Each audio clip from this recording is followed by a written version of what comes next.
During the Second World War, approximately 21,000 American soldiers were found guilty of desertion. Of the varying punishments that would be handed down, a total of 49 men would be sentenced to death, though only one death penalty would be carried out. The unfortunate individual who faced this execution was a United States Army private named Edward Slovik.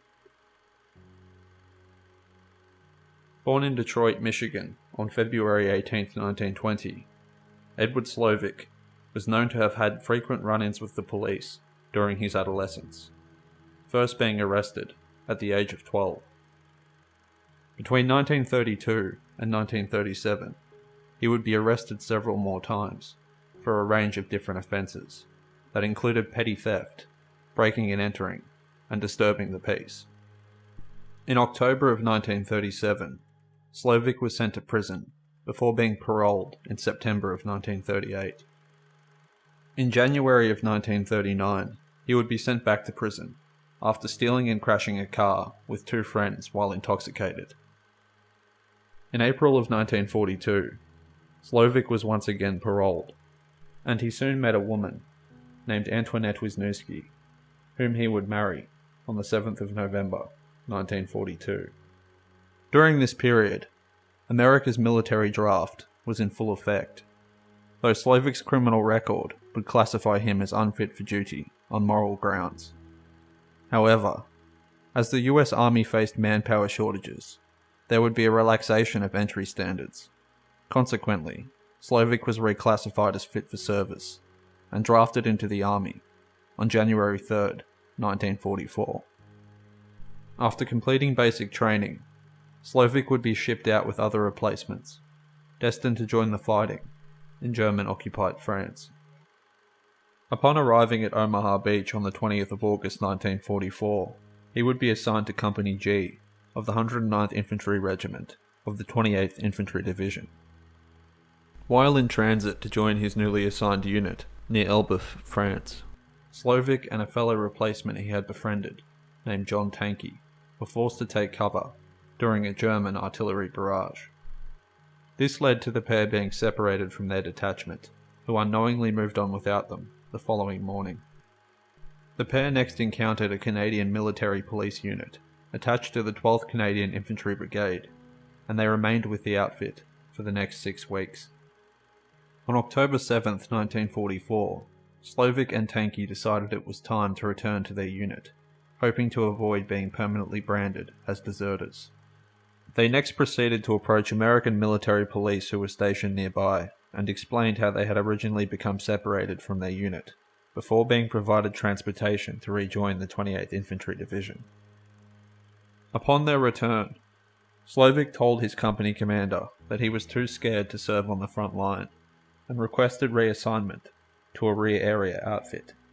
His request was promptly denied, and Slovik was ordered back to his rifle company. The following day, he would proceed to abandon his post. Although John Tankey managed to catch up with him and tried to persuade him to stay, Slovik firmly stated that his mind was made up. He would next walk several miles to the rear and approach an enlisted cook, presenting a note confessing his intention to desert, and declared that he would run away again if he was forced to return to the front. He was then handed over to military police and brought before his company commander, who advised him to destroy the note, but Slovik refused. Following this conversation, another officer would offer him a second chance to tear up the note and return to his unit, but Slovik declined once more. He was next taken into custody and placed in the division stockade. While confined, the division's judge advocate, Lieutenant Colonel Henry Sommer, offered him a final chance to rejoin his unit, promising to drop the charges if he agreed. Sommer also proposed transferring Slovik to a different regiment, where his past indiscretions would not be known. However, he would refuse again, stating, "I have made up my mind. I will take the court-martial." Slovik was subsequently charged with desertion and tried by court-martial on November 11, 1944. Only 1 hour and 40 minutes into the trial, the 9 staff officers serving as judges unanimously sentenced him to death by firing squad. Slovik was reportedly shocked by this sentence, having expected only to receive a dishonourable discharge and a prison term.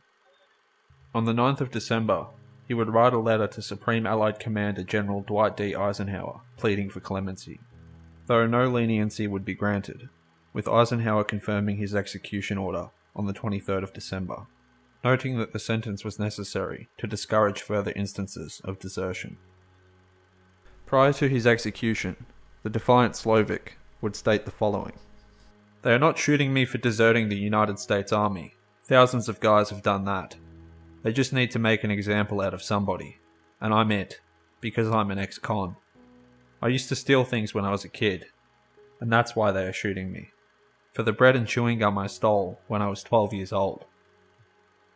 The location chosen for his execution would be a house near the village of San Marie-aux-Mines, selected due to its high masonry walls that shielded view from other American soldiers and civilians. The firing squad would consist of 12 men selected from the 109th Infantry Regiment. In accordance with military custom, Slovik's uniform was stripped of all identifying insignia before he was led into the courtyard and tied to a post. The execution would commence at 10:04 am on the 31st of January 1945. On the command to fire, Slovik was hit by 11 bullets, with at least 4 wounds, proving fatal. He would be buried alongside 95 other American soldiers who had been executed for various offences that included murder. His grave would be marked only by a number. At the time of his death, Eddie Slovik was 24 years old.